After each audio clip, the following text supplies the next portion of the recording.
everybody, and welcome to episode number 54, the second coming of Ironhammers Live, your weekly PC gaming podcast being broadcast live every single Tuesday, pretty much, right here on twitch.tv/Ironhammers.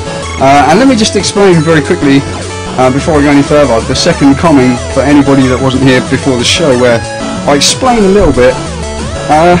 Had a bit of a problem with the last version of the show, which is quite a shame really, because we had some pretty good stuff. We had Tyler on the show who was talking about his expedition to PAX Prime, and I saved it all and everything, and then I opened it up again to start editing it and take out a bit of the rubbish, and it disappeared. Totally disappeared. But that explains why this is 54 when the last episode was also 54. Because 54 has now been lost into the depths of oblivion. Anyhow, my name is, of course, as you're probably aware by now, Bobby Doolan, also known throughout the online realm as Ironhammers, and joining me today, as pretty much always, is good buddy, good friend, good podcaster, Mr. Hardy Dan, Daniel Knappman. Hello, buddy. Pretty damn good, man. Pretty damn good. I had to rush for the button there. I almost didn't unmute you, and I've like moved my setup around because of this new big 32-inch monitor that anybody watching the video feed can probably see reflecting off my glasses. And so now the buttons are all down that way somewhere, and I completely forgot about it. And I was like, where's the button? Where's the button? Well, I'm muted anyway. How you doing, man? You haven't been feeling too good over the last week, so you getting there now? Getting there? Yeah, pretty much sorry. I haven't done much gaming though. I've been apart from League of Legends. Yeah, well that's today. Fair bit of that.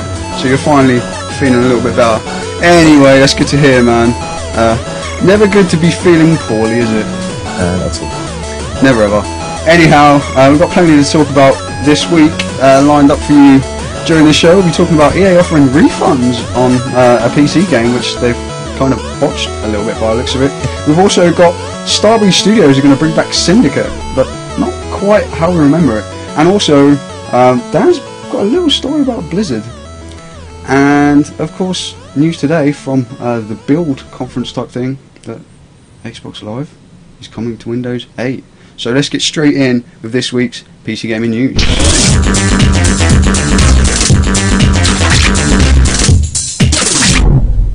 So, Dan, I believe you have the first story this week, as I just mentioned. What's this about EA giving people money back? It doesn't sound like them at all. It's not like them at all, really, is it? They normally try to get as much as possible, but they really have botched up Tiger Woods 2012. Loads of people have been complaining on Reddit and EA's own forums, suggesting that it's kind of like Diet Tiger Woods Online. There was a load of advertised features for the game, caddy mode, tournament courses, online play, customizable clothes, and pretty much none of that's in the PC version. You can customize your clothes, but that's only via microtransactions. And as for the online, you get a free trial of with your purchase of Tiger Woods 2012 for Tiger Woods Online, which it's not on really, is it? Is that for the... Is that linked into the free-to-play Tiger Woods Online game? Yeah. So you have to have a subscription to Tiger Woods Online to be able to play Tiger Woods. Is it Tiger Woods 2012? Is that what the game title is? That's the one. That's the one that everyone's moaning about. So if you have bought it and you want your money back, you can contact EA via the live chat and talk to a representative. I'm sure we can put the link up on the show notes page. We certainly can. We'll find a link for you. Yeah, I'm sure Dan's got it there somewhere. Yeah, we'll add it to the show notes once it goes up. But all of these features, of course, that are being complained about in the PC version are actually obviously in the console version. Yeah, which it's just ridiculous, isn't it? I'm expecting people to pay for online like that. I don't see how, because there's a free online type game. That's what doesn't make sense, because Tiger Woods Online is essentially free to play, right? You can get a subscription and get new courses and stuff to play it on, but yeah, that's a couple of years old. But apparently it plays and feels exactly like Tiger Woods Online. Yeah, apparently it looks quite a lot like it as well, Yeah. which is never good. But it just seems absolutely crazy, man. Especially with the developments that they've been trying to make with like FIFA and stuff, where they've been saying that this year the PC version will be exactly the same as the console version. Which I have to say, I'll talk about it a little bit later, but I've been playing the demo and it still doesn't seem particularly optimised for the PC. Anyway, as Dan says, if there's anything, if anybody has mistakenly gone out and bought this game, we'll try and sort you out with a link in the show notes. Or maybe Dan can find it during the break and we'll post it up in the chat room. Oh, he's got it there already. Look at that. Already have. Dan, you're a legend. Moving on to the next story then, in that case. And that is Starbreeze Studios, who I believe are responsible for games such as The Darkness and The Chronicles of Riddick, which apparently was quite a good game. I don't know, did you ever play that one, Dan? No, I should have, because the first one apparently, was excellent, and you get it pretty much free with the sequel, don't you now? On the 360 version anyway. And yeah, by all accounts it's actually pretty good, but I don't know. Yeah, I was surprised to hear that it was actually supposed to be an alright game, considering what it was. But yeah, the guys that made that are bringing back Syndicate, which I'm sure Dan will remember very well. Loved it. Made by Bullfrog Studios, Yeah. Bullfrog Productions, I think their actual name is. Not anymore. Not anymore, no, not anymore, not at all. This was about 12 years ago or something like that. It was a great game, a great PC game, might I add. And Starbreeze Studios are bringing it back in conjunction with EA, and Mr. Mikhail Nermark, he's the CEO of Starbreeze Studios, he says, "We are excited to finally reveal what we've been working on the past couple of years. It's been a great experience working with EA and an amazing opportunity for us to use our expertise in the first-person shooter and action genres to bring back and reignite the signature action espionage gameplay of Syndicate." Are they really bringing back and reigniting that gameplay if it's a first-person shooter? Well, that's the thing, isn't it? I mean, no. No, not at all. It's just like, seems like they're playing it safe, man. It's obviously what they've done before. It's what's selling at the moment. And I think it was on Rock Paper Shotgun, I was reading an article where they were talking about it, and they were saying that basically these companies are just making first-person shooters because they're much easier to get the funding for from the publishers. Like, you say, oh, I'm making an action first-person shooter with a name like Syndicate behind it, and EA are probably like, oh yeah, this is Yeah. good. What do we think of that? If they say they're making a PC exclusive RTS game based off Syndicate, then people are probably going to be like, you might want to get independent. It would be nice if they chuck in the old games with it. That'd be fantastic. They probably won't, obviously, but little Easter egg in there. Nice. I wouldn't be surprised if somehow they threw it in there with a pre-order or something. Yeah, that'd be good. But then I believe some pre-orders are kind of, I don't know. But yeah, man, I was a little bit kind of disappointed. Kind of good to see the name coming back. Kind of disappointed that they're completely changing it. Although the screenshots look very pretty indeed. It does look like it's going to be quite a nice game. We can just cross our fingers and hope for the best, I guess. And perhaps hope that once this comes out, maybe they might, if it works well, they might kind of reinvestigate the old Syndicate games somehow. Who knows? I guess that could be the best thing that could come out of it, because those games were awesome. But the next piece of news, Dan, what Blizzard been up to? I'm not familiar with this story, so you have to tell me all about it. Yeah, well, Diablo 3's game director Jay Wilson has made a statement basically saying that Blizzard's not going to bring games onto the consoles just for extra cash from the install base. He says that Blizzard's doing just fine on the PC and it doesn't need to compromise its games for extra sales. That's what I like to hear. It doesn't mean to say they're not going to make console games, though, just I guess it doesn't. As long as they don't just like... I mean, I think Blizzard, they make PC games, obviously. And they kind of make them right, if you know what I mean. Anybody that's played a Blizzard game kind of knows how well they're made and how polished they are. And I think if they were to make a console game, they wouldn't want to ruin their reputation by releasing like some half-assed game that was really made for the PC, but they're just going to throw it onto the console anyway. And besides, do you see Microsoft allowing them to have a online store in Diablo like they're planning? Because I don't. No. I don't know. As he went Orange on Man to says say, in the chat room, a big heart goes out to Blizzard. yeah. He went on to say that Blizzard isn't just a PC gaming developer. It's a game developer that happens to make games best suited to the PC. And he said, we don't believe you can make a StarCraft style RTS and make it great, Blizzard great, on a console. He said that people had bought into the idea that the PC was a dying market, but admitted the idea may have helped Blizzard to succeed.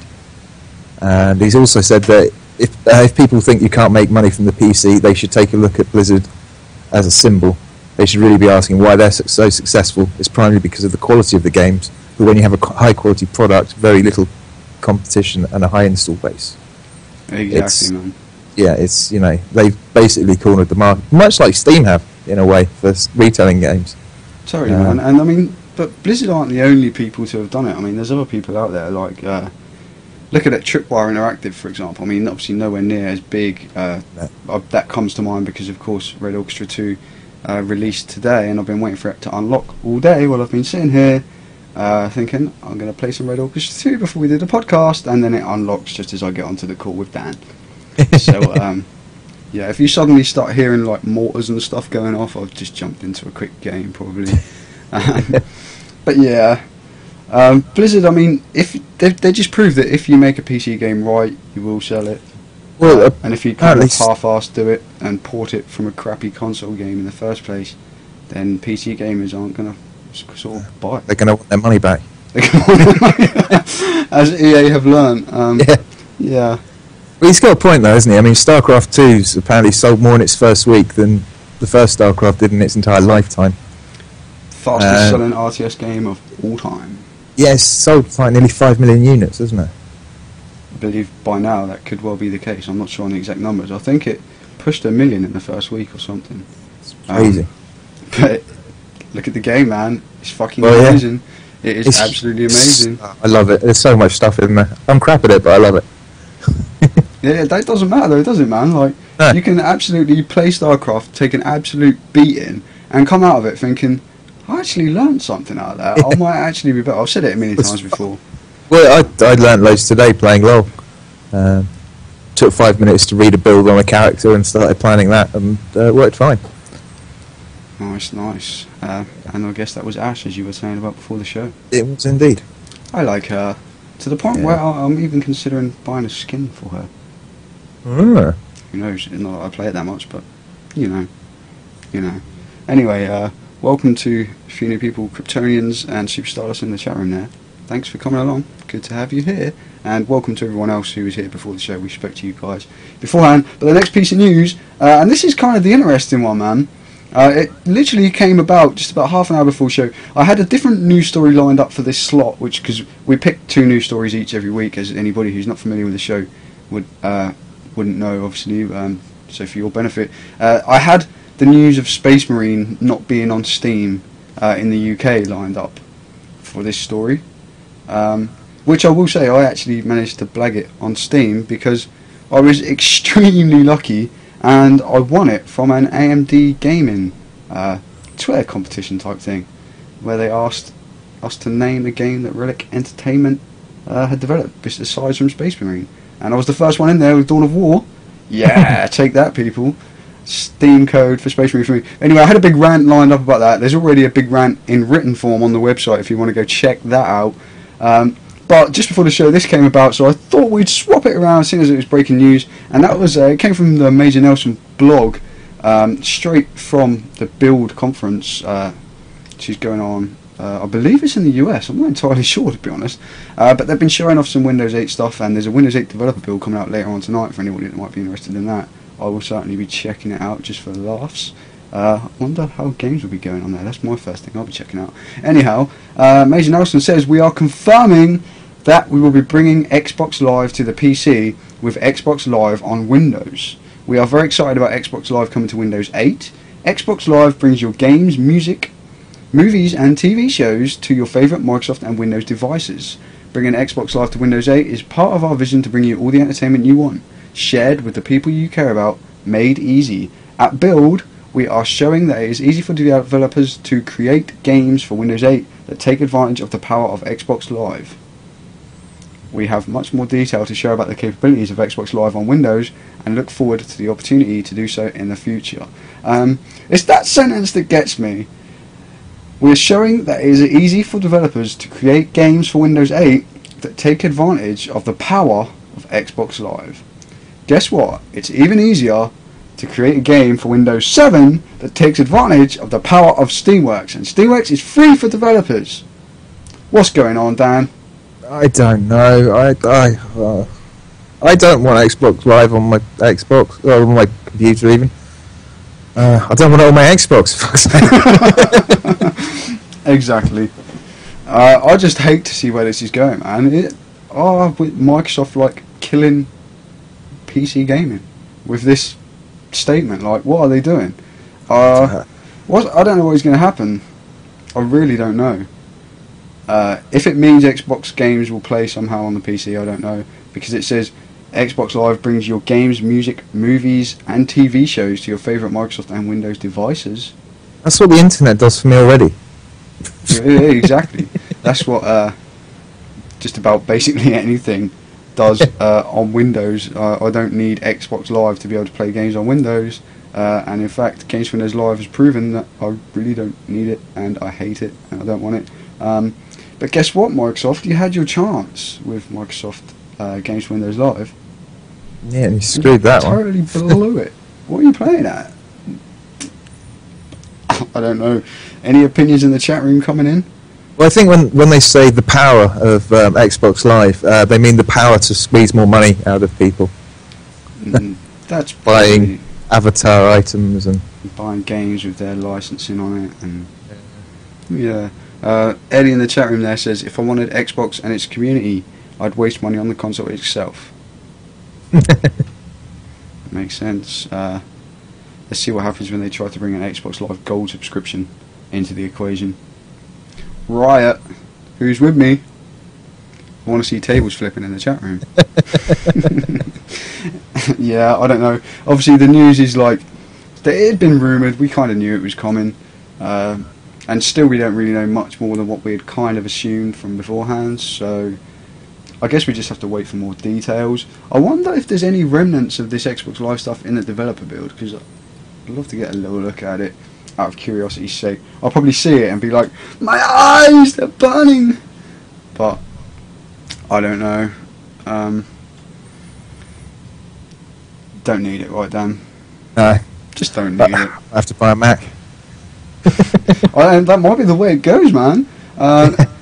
Developers just stop making games that work for Linux.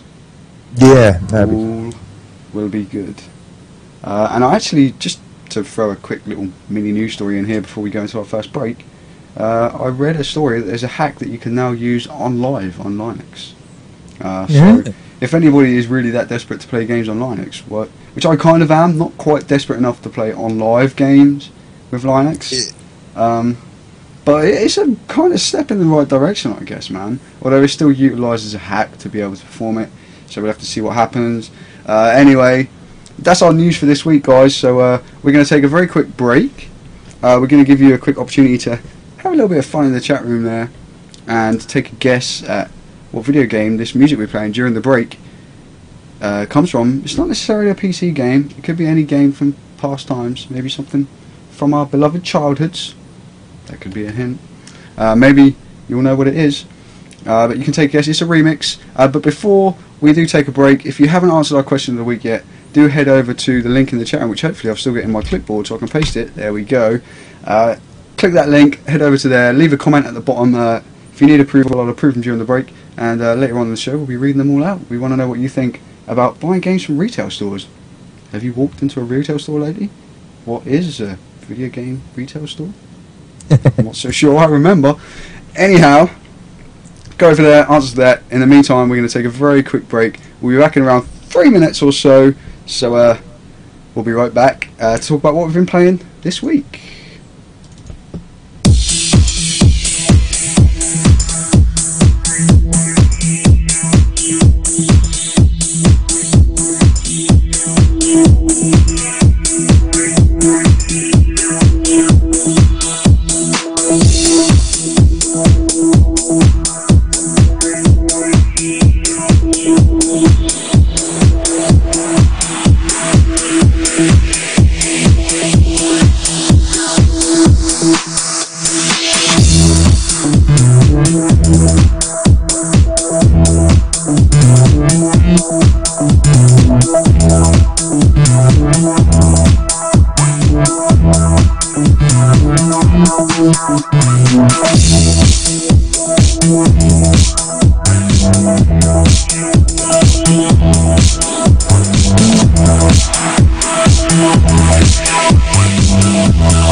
Welcome back, people. How did you enjoy that? I'm not so sure anybody in the chat room guessed that one. Dan, did you get a chance to hear any of that at all? Yeah, I heard all of it. I haven't got a clue. No? I wasn't sure anybody would get this one. It reminded me of so many old games, though. A lot of old games had pretty similar music, I guess, man. It was, in fact, from Mario Golf. I never played that. I doubt you would have known it then. It reminded me of Enduro Racer on my old... can't remember what it was now. On your old... Game Gear. Game Gear, well, yeah. It was a handheld game. Yeah. Just by the wrong company. Yeah. Yeah. Anyhow, that was what it was. Hope you enjoyed it, guys. It's time that we talked about what we've been playing this week.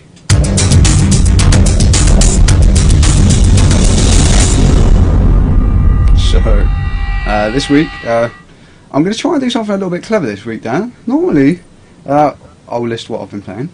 Guess what you've been playing. However, we're going to mix it up. We've got 3 games each. We'll take it in turns. So first up, what's the first game on your list, Dan? What have you been playing this week? I believe you picked it up for a rather nice little price. Yeah, I picked it up on Steam for the grand sum of £3.75, and that's Need for Speed Shift, the first one. And it didn't work. It didn't work? Yeah, no, it took me ages to get it working. I ended up having to change it compatibility mode to Windows 98. Really? Yeah, I think they must have updated it because I tried to play it again today and it wouldn't work, and I had to put it back to not being in compatibility mode, so they may well have updated it whilst I wasn't watching. But Weird, great fun. The controls, I'm using a 360 pad for it, and there's no way you can use keyboard with it. Nah, it's just, not at all, man. I remember playing it at Eurogamer Expo a few years back, and maybe 2 years back, I'm not sure, when it first came out, and they had it just to demo the NVIDIA 3D Vision stuff, and they had no gamepads or nothing. It was just playing it with the arrow keys basically, and it was just awful, man. Although the 3D Vision was pretty cool. But yeah, man, how are you enjoying it? Had you played it before on the consoles or anything, or No. first time playing? First time playing it, and the controls seem really kind of twitchy. I need to change around some of the settings in there, I think. Actually get into the game and change the sensitivity. Some of the cars, you know, they handle, like, you slightest bit of left and you're full lock, and other cars, they don't seem to turn. So it's Yeah, a man, bit. they are very different, aren't they, man? Like, Yeah. especially when you get to like the further further cars in the game, if you see what I mean, as you get further through. But the start games, the first cars are really twitchy, and yeah. But I'll plug at it. I like my racing games. It's no F1 2010, but you know, it's good. I've enjoyed what I've played of it, man. I've gone back to it quite a few times since I bought it. I actually got it when it first came out, and I quite enjoy it, man. It's, for what it is, it's not bad. And for £3, whatever it was you paid for it, man, Yeah, there can't be any complaints. No, So, not on to first game that I've been playing this week, and that is Space Marine, Warhammer 40,000 Space Marine, from Relic Entertainment. Of course, they're known for their PC games, such as Dawn of War and stuff, so I was pretty confident going into it, and I'm pretty much enjoying it. I'm about 7 hours in now. I think I'm now approaching the end of the single-player campaign, so it's not bad for a single-player campaign, and I'm a big wimp, and I'm playing it on easy, I would admit that, and it's still taking 7 hours to get that far, so if you play it on hard or something, I imagine you get much more out of it. And basically, if you've ever like seen a Space Marine, or you've played Dawn of War, or I mean, I haven't got a big kind of Warhammer background as far as like the board games and stuff go. Like, I've painted a few of the models and stuff, and they looked an absolute mess, to be quite honest.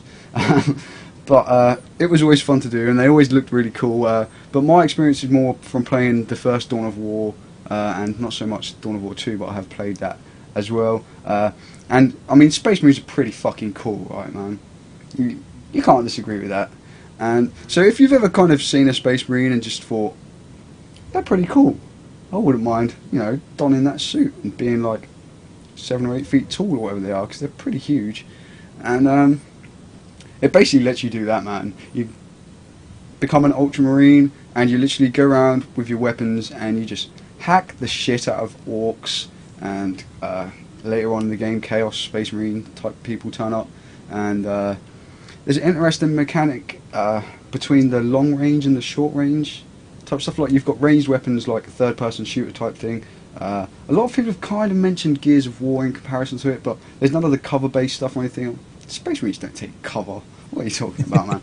They're too cool for that. But you've got the long-range weaponry, such as the big bolters and like sniper rifles and plasma guns and all that kind of cool spacey stuff. And then you've got the like close-up weapons where you get like your chainsword and your power axe and the big thunder hammer, which is pretty awesome. Although it means you can only carry 2 weapons when, aside from the hammer, when you get that one, which was a little bit annoying. So I kind of went for the power axe in the end. It's pretty cool.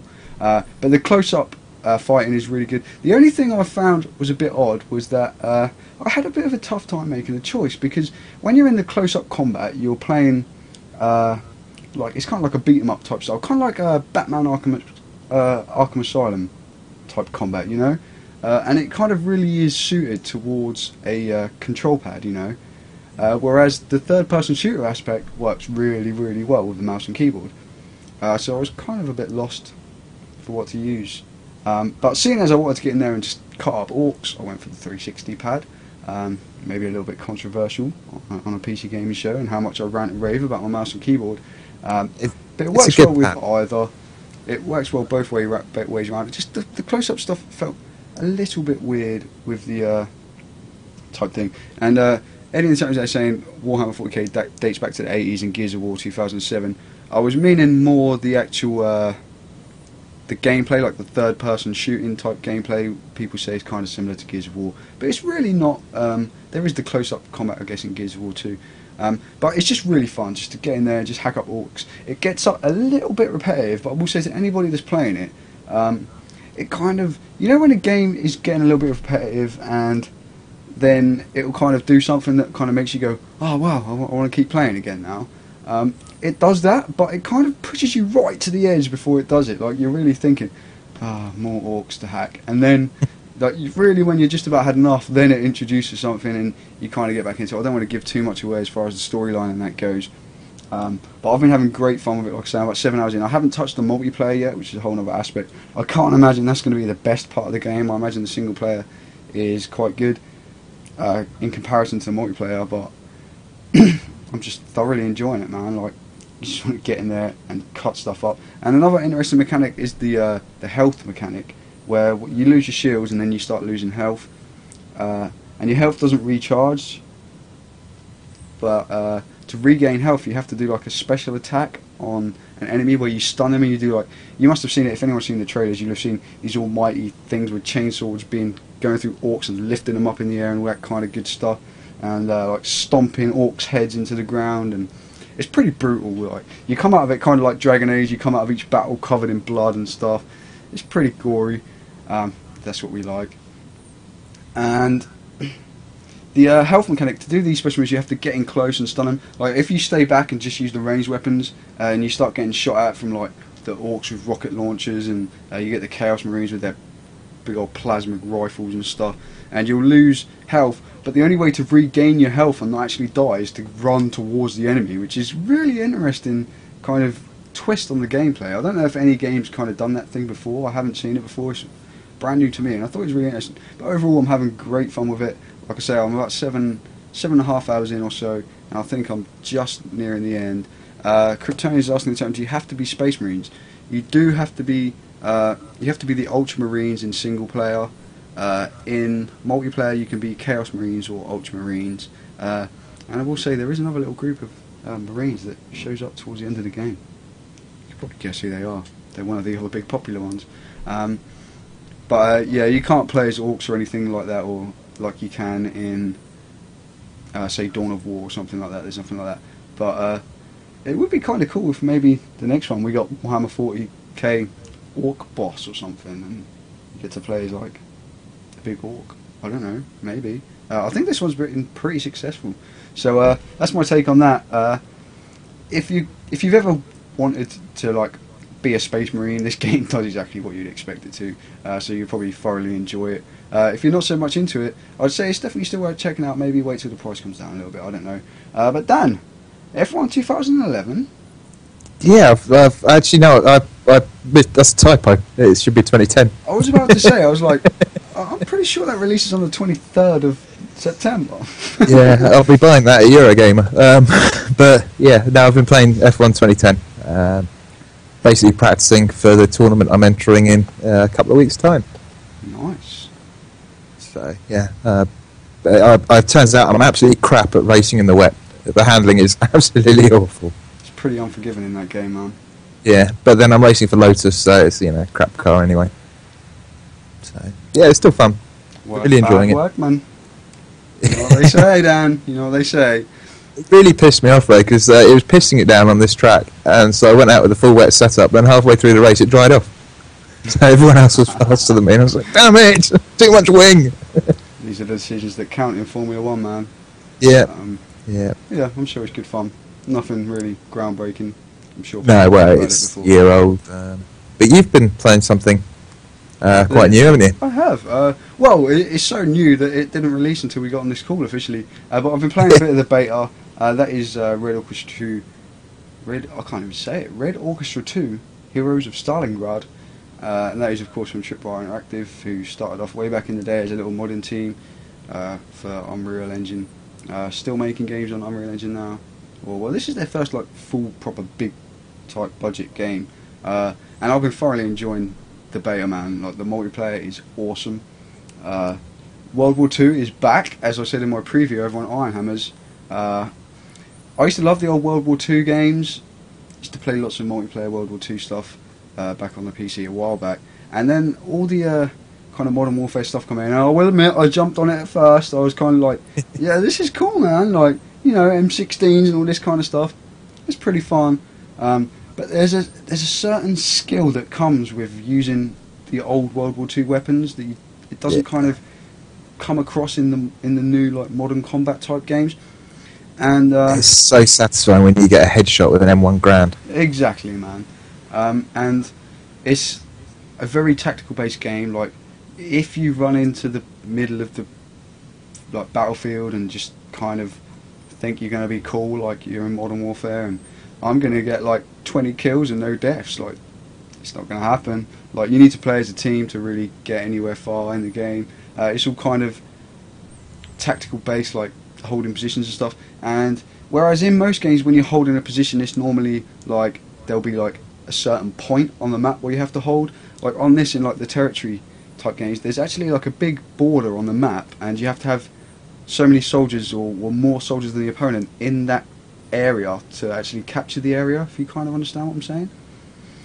So you've got a big area that you can be in and still be capturing the point in that game mode. I haven't played all of the game modes that are in the game, obviously, because it was just a beta, and they added some new maps and stuff in which I didn't get a chance to play as of yet. But what I played was great. The tank stuff is still leaves a little bit to be desired, I guess. I'm thinking that with a bit more understanding of how it works, it might be a bit more fun. But the shooting stuff is great. It's really team-based. It's really tactical. You really have to work together.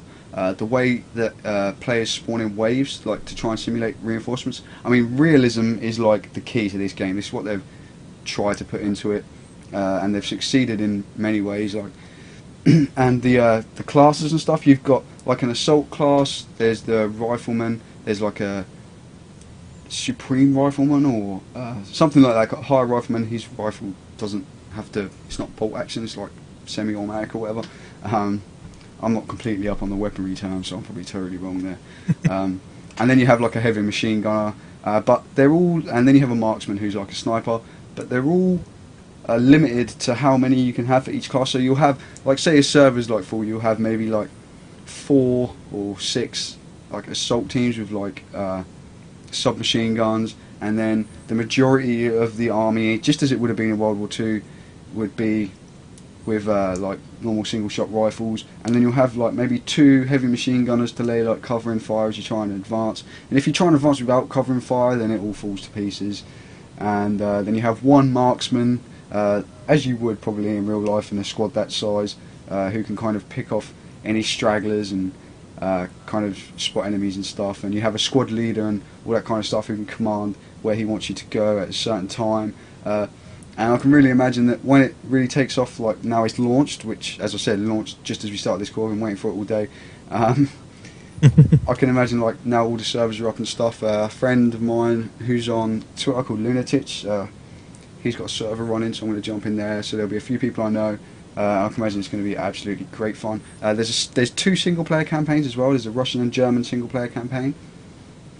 So there's also that element as well. And we did an interview with the Vice President of Tripwire a little while back on Ironhammers. You can go and find that over there. I think it's still up in the top right corner of the site somewhere if you're interested now. It was a really good interview, actually. You can tell he's like a real PC gamer at heart. Like, you can tell he came from just modding games and he's kind of moved into this spot now. He's talking about how PC ports annoy the crap out of everybody, I think, were his exact words in the interview. He's like really one of us, to be fair.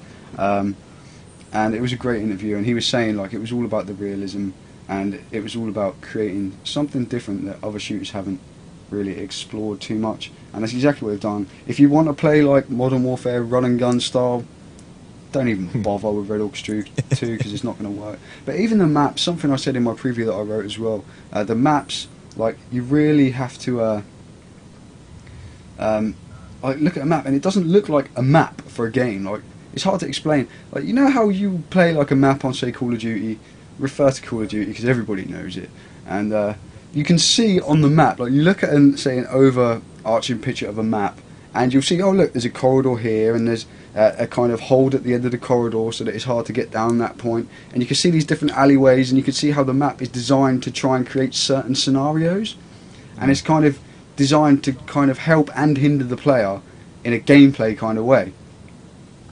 The maps in Red Orchestra are like, you've walked into a town, some of it's been blown up or something, and the map is kind of like another obstacle to get around. Like, there's no perfect little hiding spots or anything. There's no like certain alleyways that you'll be able to take cover down, and no perfectly positioned things to hide behind or anything like that. It's really just, it seems real, man, like realism, like they say. One map's got a massive open space in it. I think it was called Fallen Fighters, that map. And I think it was a place that they actually visited to get some inspiration for the game, like where Stalingrad would have been. It's placed different. He gave us a little bit of a history lesson in the interview as well, if you want to check that out, talking about how many people died during the battles and all that kind of stuff. So they've really done their research, they've really tried to get it right, and they've done an absolutely great job. This is a real first-person shooter, and it's a real PC first-person shooter. And anybody that's into first-person shooters slightly, and anybody that plays games in their PC, should just pick this up, because it's going to be thoroughly enjoyable. It's got mod tools from day one. Even they've had teams working on mod tools for like months already. Like they've got like I think 3 or 4 mods, like full conversion mods. There's a World War One mod. There's like a Pacific World War Two type mod, like total conversion mods that they've had like special mod teams working on already. Before the games even come out, they're working on this stuff. So there's going to be a bunch of free content coming out, just as we're used to with real PC games, basically. And then there's of course the dedicated servers and all that good kind of stuff as well. So for the sake of PC gaming, give Tripwire your money, man, because it's totally worth it. Any questions on any of that, Dan? Or was it loud again? No, I'm almost sold. Almost sold. Yeah. If I had the cash, I would. Yeah, that's the only try. It's hard to be sold if you can't afford something, isn't it, man? Yeah. I'll be there. Luckily, Mr. VP of Tripwire hooked me up, so money wasn't an object for me. But give them me money, they deserve it. They deserve it. Dan, you've been playing a little bit of League of Legends, as you mentioned briefly earlier. Anything exciting happening on the League of Legends front? I've kind of figured out how to play it. Really? Yeah.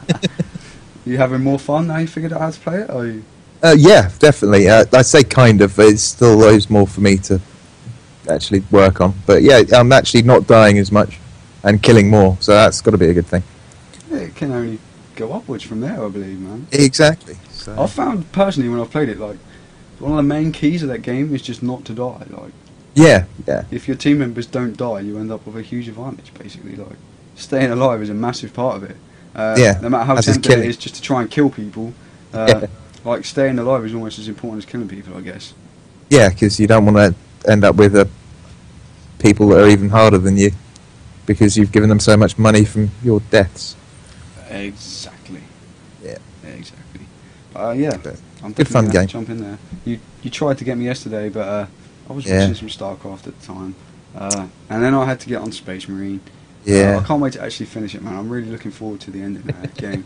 But just one more thing that I kind of checked out, and that was this game that came out, but it didn't come out today, but a demo that came out today, and that was for FIFA 2012, where EA have been saying this is going to be the full version of FIFA 12, just like it is on the consoles. I was kind of like, okay. I've always been a Pro Evo guy when it comes to football games. I've gone off football games altogether, like in say the last 3 or 4 years. Like before that, I used to play a lot of Pro Evo. FIFA 12 kind of just seems like FIFA 11. There's a few new little features added in there. The kind of collision engine thing they've been talking about seems pretty cool. The way players fall and like they kind of actually land on top of each other and like can't get up and stuff. It's kind of cool little gimmicks, but nothing really game changing. It feels like FIFA. It plays like FIFA.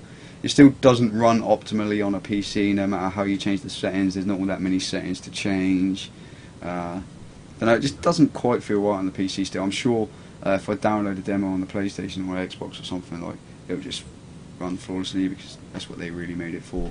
So maybe there'll be a few refunds like with Tiger Woods, man. I don't know. But yeah, that's about all I've been playing this week. Is there anything else you can think of that you've touched on that you'd like to mention at all? No, apart from the fact I still say the best football game ever was Sensible Soccer. I don't know, ISS 64 was pretty fucking awesome, man. That was pretty awesome. Didn't play. You should have done, man. You should have done. That was awesome. And that was when they used to have all the fake names as well. It used to be so funny, man. Like you'd have like Paul Gascoigne would be like Gascog or something. It was so funny. And I think Paul Ince was called Inch. I don't know. Honestly, we just used to have great fun laughing at the players' fake names and trying to work out who they actually were. Anyway, that's what we've been playing this week. Let's take a quick look at what's coming out this week. What is incoming?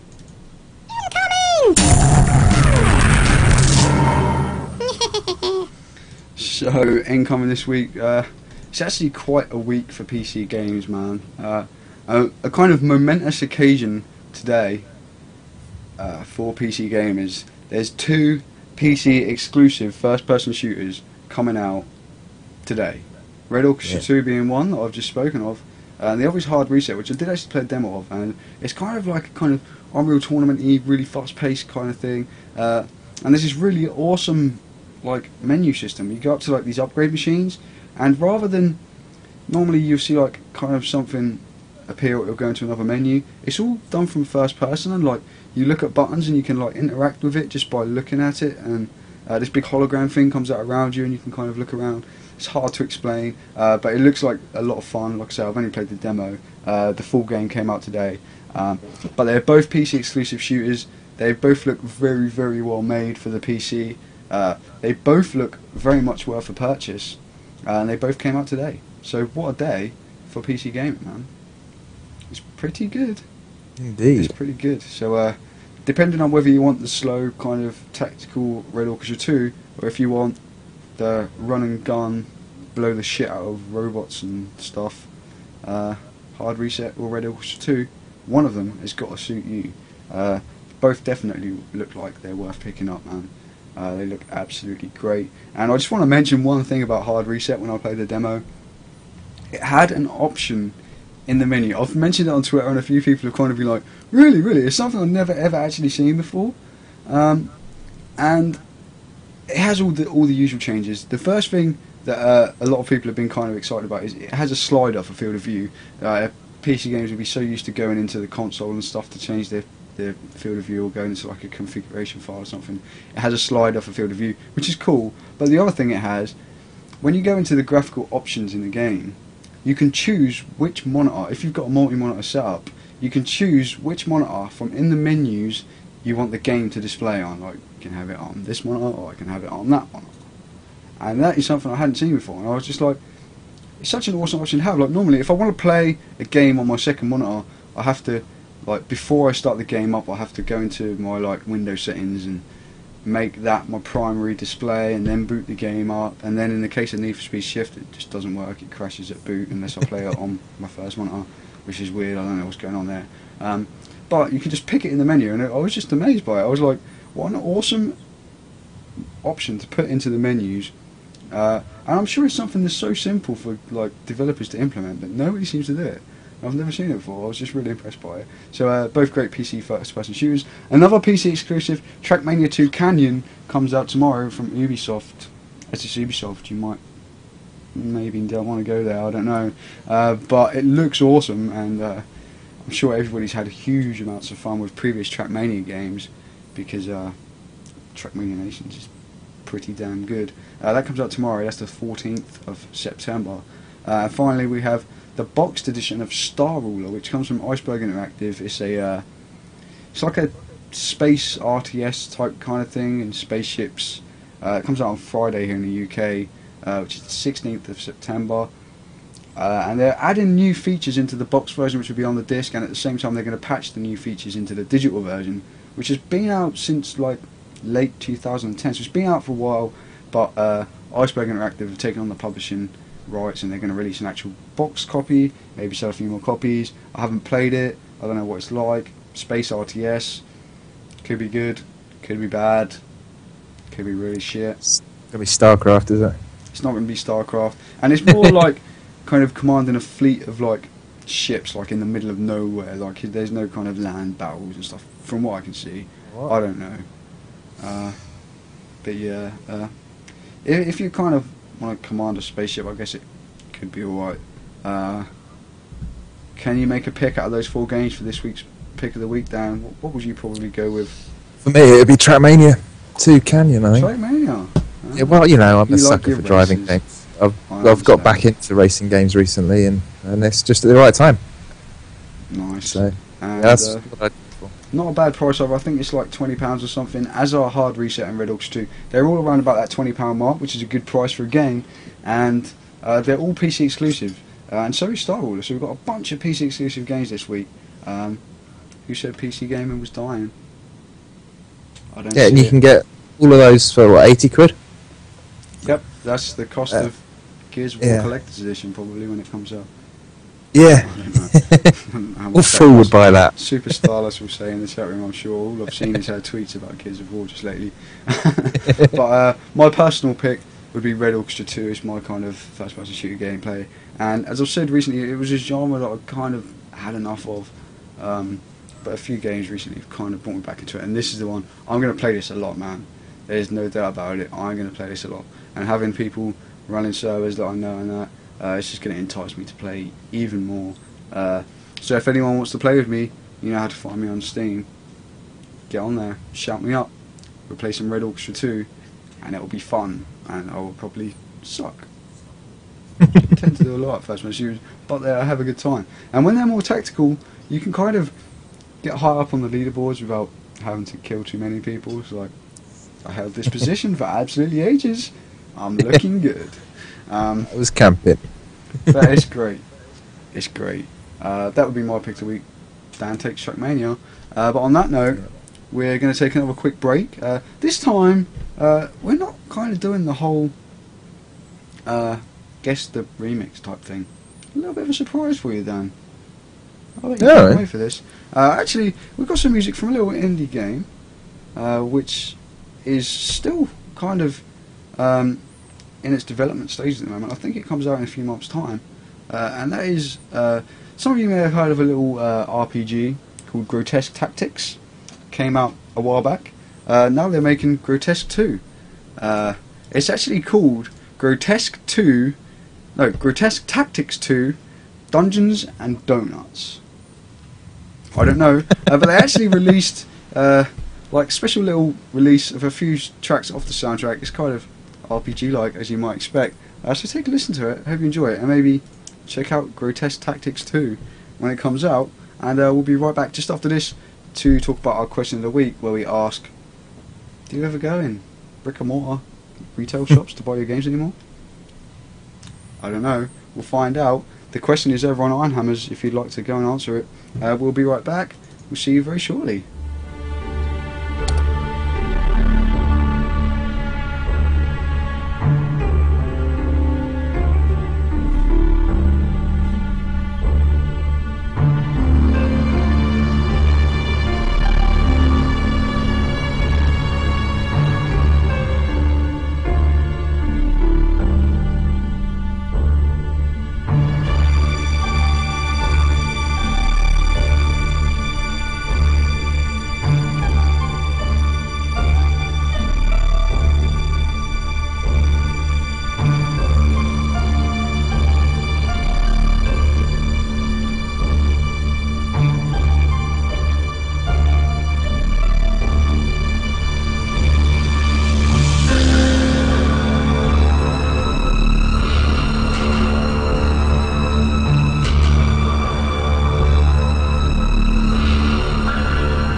Welcome back, people.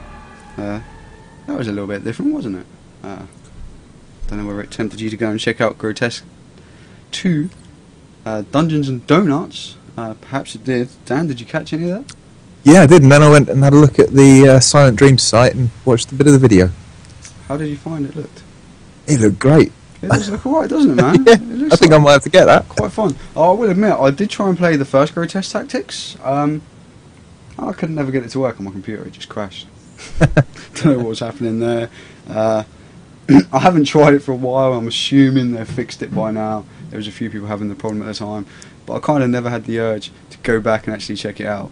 But yeah, nice little bit of music there for an indie developer. Got some original soundtrack stuff going on there. Quite cool stuff. But anyway, it's time for the final part of the show.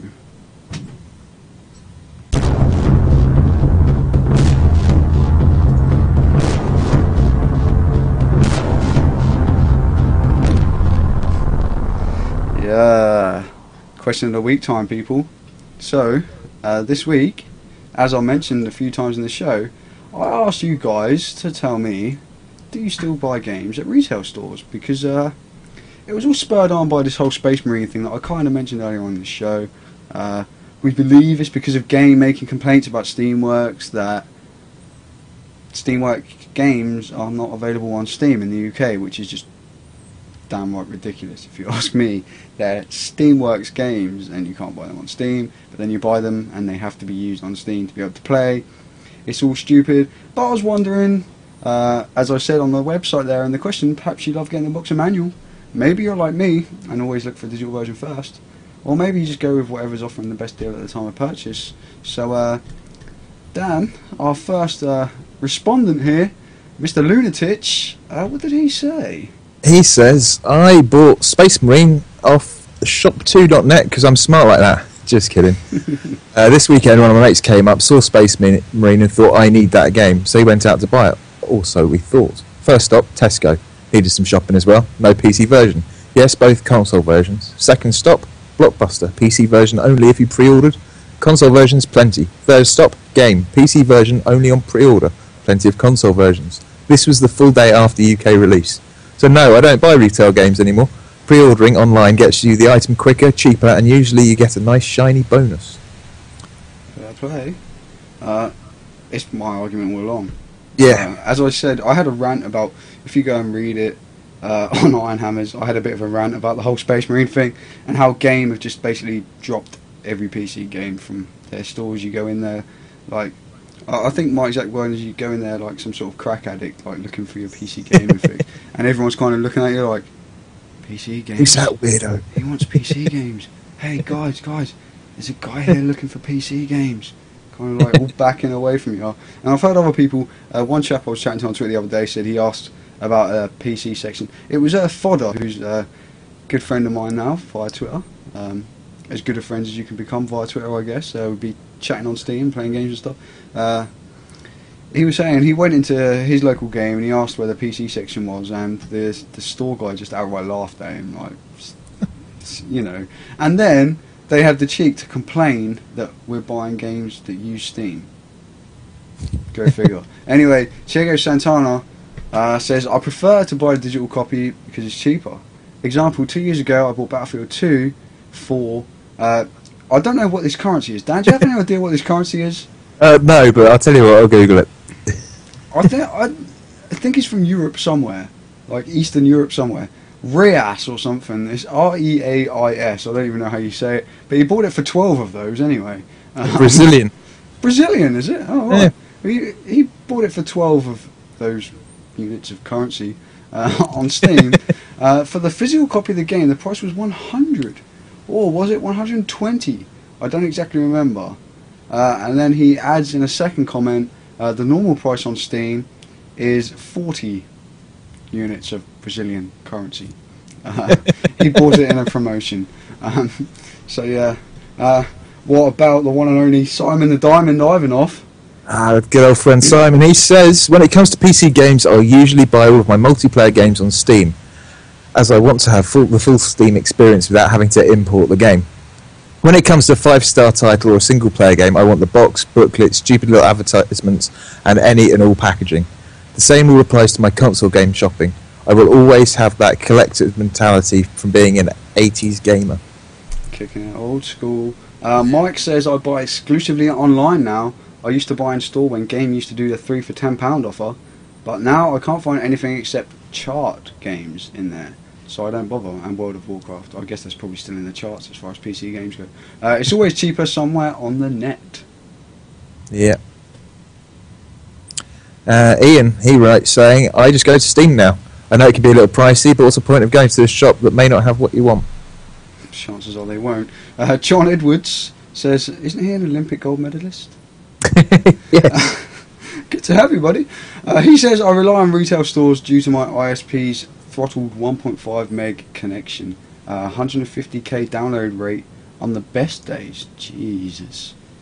That would be tough to live with. Rather frustrating talking to a friend of event/TS that buys a game on Steam the same time as I do. 45 minutes later, he's in the game and telling me about things, and I'm stuck 9 hours from finishing mine. I hate Louisiana. It's faster to drive an hour to town, pick up the game at a retailer, hit McDonald's or Burger King, watch 2 to 3 movies at the theatre, shop for groceries while staring at the rednecks that dare stare back, drive home, take a 3-hour nap, install the game, and enjoy. Yeah, that's fair enough, isn't it? I feel sorry My for him. connections like that, I'd do that. I feel sorry for him.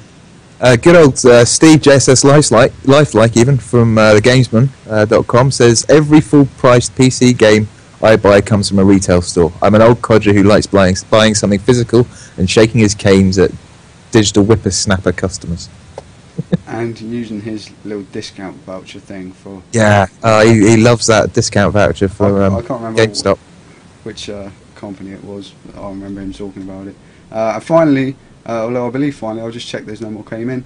Common Troll says, nope, and for one reason, Steam's ridiculous sales. For example, I got the Valve Complete Pack, which from brick and mortar stores would cost me around £105 if you could still buy every game in it for £25 in the Steam Commerce Camp sale.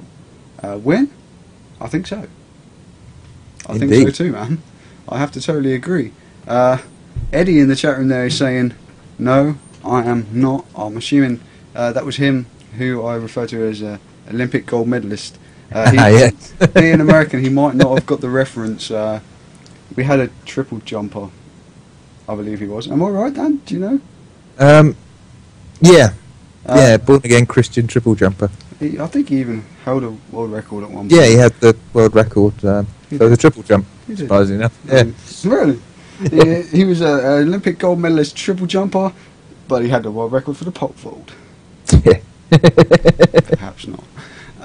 But yeah, Common Troll bought £400 worth of games that day for £88, he's saying in the chat room. So, yeah, I'll just check one more time. There's no more coming. I don't think there has been any. Nope. So thank you to everybody who came along and answered that one. It's always great to get your opinions. But what are your opinions, Dan? I guess you're kind of on the fence because you kind of buy the Xbox games and stuff as well. Yeah, well, a lot of those I buy online purely because it's cheaper than actually going to a shop anyway. I do like the game card, and I'm kind of collecting up some points on that so I can possibly buy well, nothing now, I suppose. But when it comes to everything that I've bought for my PC, it's pretty much all been digital. There's a few copies. I've got 8 boxes up there on my shelf.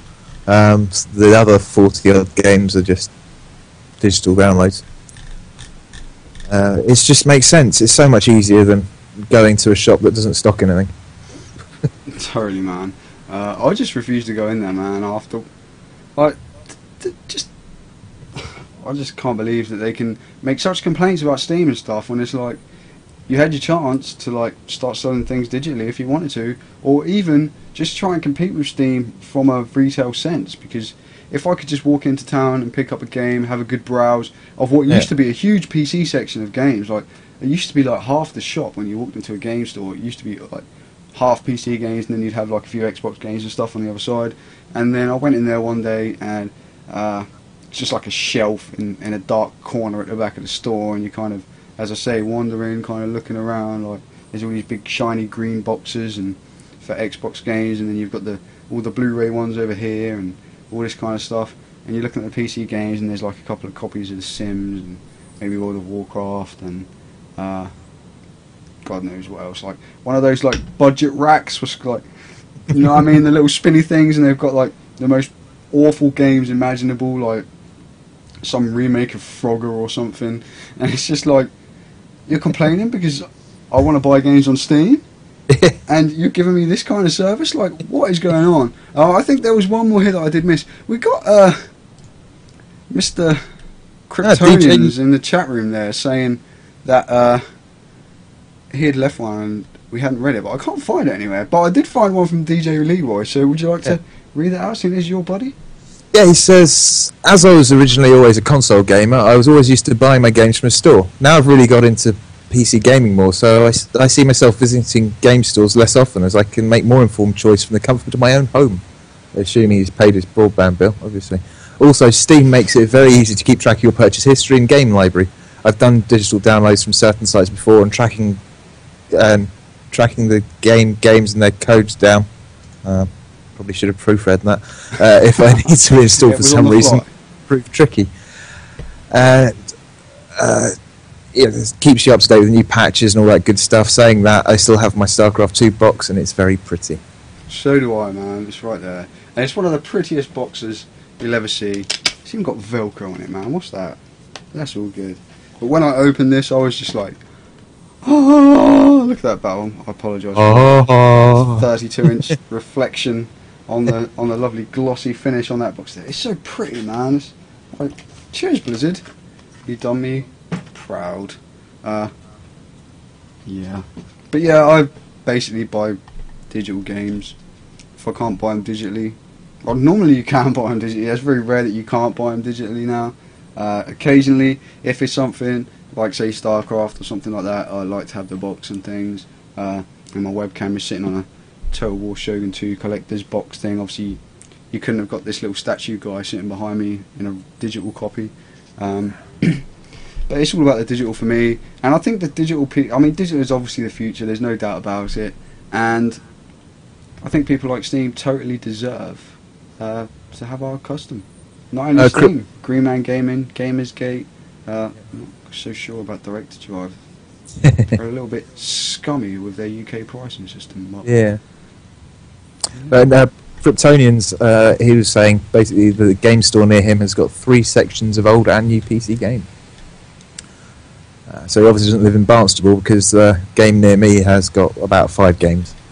Same here, man. There's literally a shelf, and then I think there might be like some like ancient Sidewinder control pad or something, like in a box that's all faded where the sun's been shining on it for so long. It's like been sitting there for about 20 years and never managed to kind of upgrade it.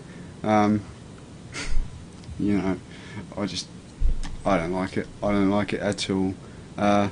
Gaming Ipswich told him to GTFO because he's been there 3 times this week to ask about the game and when it's due in stock. What game was that, by the way? Orange Man. And that's the same game store that I'm speaking about in Ipswich here. So, you know, there'll be a Space Marine. Yeah, exactly. I know that retail is the cheapest way to buy that. It's quite expensive on a digital one. But I'd say your best bet is just to buy it from like Amazon or Play.com or something like that. And it's Steam works anyway, so you can just whack it in your Steam account and download it. You just need the code, man. You don't even need the box, really. I'd say that's probably the best way to buy it. Although, of course, it would be nice if you did have the option just to walk into a shop and buy a game on release day. It would be fantastic, wouldn't it? It doesn't seem like a tall thing to ask for, does it, man? Superstar says we should burn down game. Let's rebel. Get the pitchforks, guys. I don't want to get done for inciting a riot. Yeah, maybe conspiring to burn down stores probably isn't the best thing, especially after the punishments that people have had recently for doing such similar things over the internet. I didn't mean it. I hope that disclaimer works, otherwise I might not be back for next week's show, because I think we've pretty much reached the end of this week's, haven't we, Dan? I think we have, yeah. I think we have. So, although I was thinking about playing some Starcraft, I've just remembered that I'm actually missing the MLG Global Invitational Starcraft 2 tournament. I deeply, deeply apologise to anybody that read it on Ironhammers earlier. I hate time zones. I got it wrong. I thought it was starting at 2 AM. It actually started at midnight, so I've missed about 40 minutes. So I'm going to be going straight to that to watch it. MLG.tv. Go and watch it. We've got Artosis over there casting some games. Idra's playing. I hope I didn't miss Idra. I think he was playing first. I bet I've missed him. I don't know. For the Swarm. Anyhow, thanks to everybody in the chat room for joining us today. I always appreciate you coming along. If you listen to the recorded version of the show, thank you nonetheless. But maybe you should come along on a Tuesday night and check us out live. Get involved in this lovely chat room with these lovely trolls. It's been fantastic today. It has been great in the chat room today. Good to see so many people in there, all conversing away. Great stuff. Do come back next week. I hope you enjoyed it. It looks like they've enjoyed it. Looks like they've enjoyed making fun of us. I guess that's what we're here for. So thanks to everybody who's listening. Big thanks to Dan for joining me. As always, man, it's always great to have you on. And if people would like to find you during the rest of the week, can they find you on the internet somewhere? Do you have the a couple internet of places. Yeah, I've heard about that. Apparently there's like videos and stuff on it. Should be good. That makes me think of The Simpsons when Homer says, "Ooh, they have internet on computers these days." I love Homer, he's so cool. Yeah, you can find me as @HardlyDan on Twitter, HardlyDan on Steam, Games for Windows Live, Raptor, pretty much anywhere. And you may well be able to hear me soon on a show over on thegamesman.com. I haven't recorded it yet, but you never know. And also, if you want to actually physically meet me, I'll be at Eurogamer on the Saturday, so look out for me there. Me too. And I'll finally actually get to meet Dan in person. We've been speaking online for so long. Spent many late nights sitting in TeamSpeak or Skype just playing games. We'll actually get to meet each other in person and play games. Yeah, cool. And go and have a beer afterwards, definitely. And hopefully I've got an appointment to skip the line for Counter-Strike Global Offensive. Yeah! Nice. Check me out, being all cool and games journalist like. Cutsies. You know it, man. But yeah, if you'd like to find me on the internet, I'm going to bring my list up so I don't forget anything. Mine's not quite so simple as Dan's. He's just hardly Dan, you can see it there. I am of course known throughout the online realm as Ironhammers, as I say at the beginning of every single show. You can find me on twitter.com/Ironhammers, facebook.com/Ironhammer5 because I stole my own S, youtube.com/IronhammersTV. It's been a little bit slow over there. We kind of go through periods. There'll be a load of cool trailers and stuff coming out and cool things to make videos about. We should hopefully have a Roccat ISQ gaming keyboard coming in sometime soon, which I'll be doing an unboxing video of and a full review later on. We should have some... I'm so sorry to the company, but I've completely forgotten what they're called. There's some type of aluminium gaming mouse surfaces. They're sending a couple over, one for me to review and one to give away. So we'll be doing an unboxing of that and checking that out on the YouTube channel. So go subscribe over there. That's youtube.com/IronhammersTV. If you use iTunes by any chance and you'd like to receive an audio version of the show, you can of course just head to itunes.ironhammers.org. And while you're there, if you would leave us a review, that would be awfully kind of you. Justin.tv is gone. I need to change that in the notes, man. I'm going to change it right now so I don't forget it next week. We are now on twitch.tv, which is the new gaming variant of Justin.tv. Twitch.tv/Ironhammers. If you're here for the first time today, do click on the little follow button. It's like a little heart or something somewhere on the screen. Click on that and you'll be notified of whenever we're going live with any type of broadcast and stuff. Usually if I'm going to record a YouTube video, I'll kind of do it live on here at the same time, so all these unboxings and stuff that I just mentioned, you'll be able to catch live if you're around. And of course check out the website ironhammers.org, where not only can you find all the latest PC gaming news and reviews, cool interviews, cool features, cool previews, all that kind of good stuff, but you can also find previous episodes of the show in both video and audio format just by clicking on the little podcast button at the top. Click on there and you've got everything. So I think I've covered everything, Dan. Yeah, I think you have, man. I think we can go and watch some MLG. MLG is waiting. Yeah, it's In Control MLG, Chef. In Control versus Chef. Yeah, I'm watching it now. Yeah. I don't know if I missed Ijar. If anybody saw it, tell me what happened. I'm sure there'll be a VOD I can watch anyway. But yeah, thanks for coming, everybody. I'm going to rush away and check out some of the MLG Global Starcraft 2 Invitational. Maybe you should too. If you ever played Starcraft and never checked out the pro scene, it's a perfect place to start, man. Get over there. It's great fun. Just as fun as playing it, in my opinion. I think I actually watch more than what I play. But anyway, I'm going to go and watch it. Bye, guys. We'll see you all next week. Thanks for coming. Big hearts to you all in the chat room. It's always great to have you here live. And we'll see you all very, very soon. I'm sure next Tuesday, 11 PM, twitch.tv/Ironhammers. Don't miss it. Catch you later, guys. Cheers, Dan. Game over.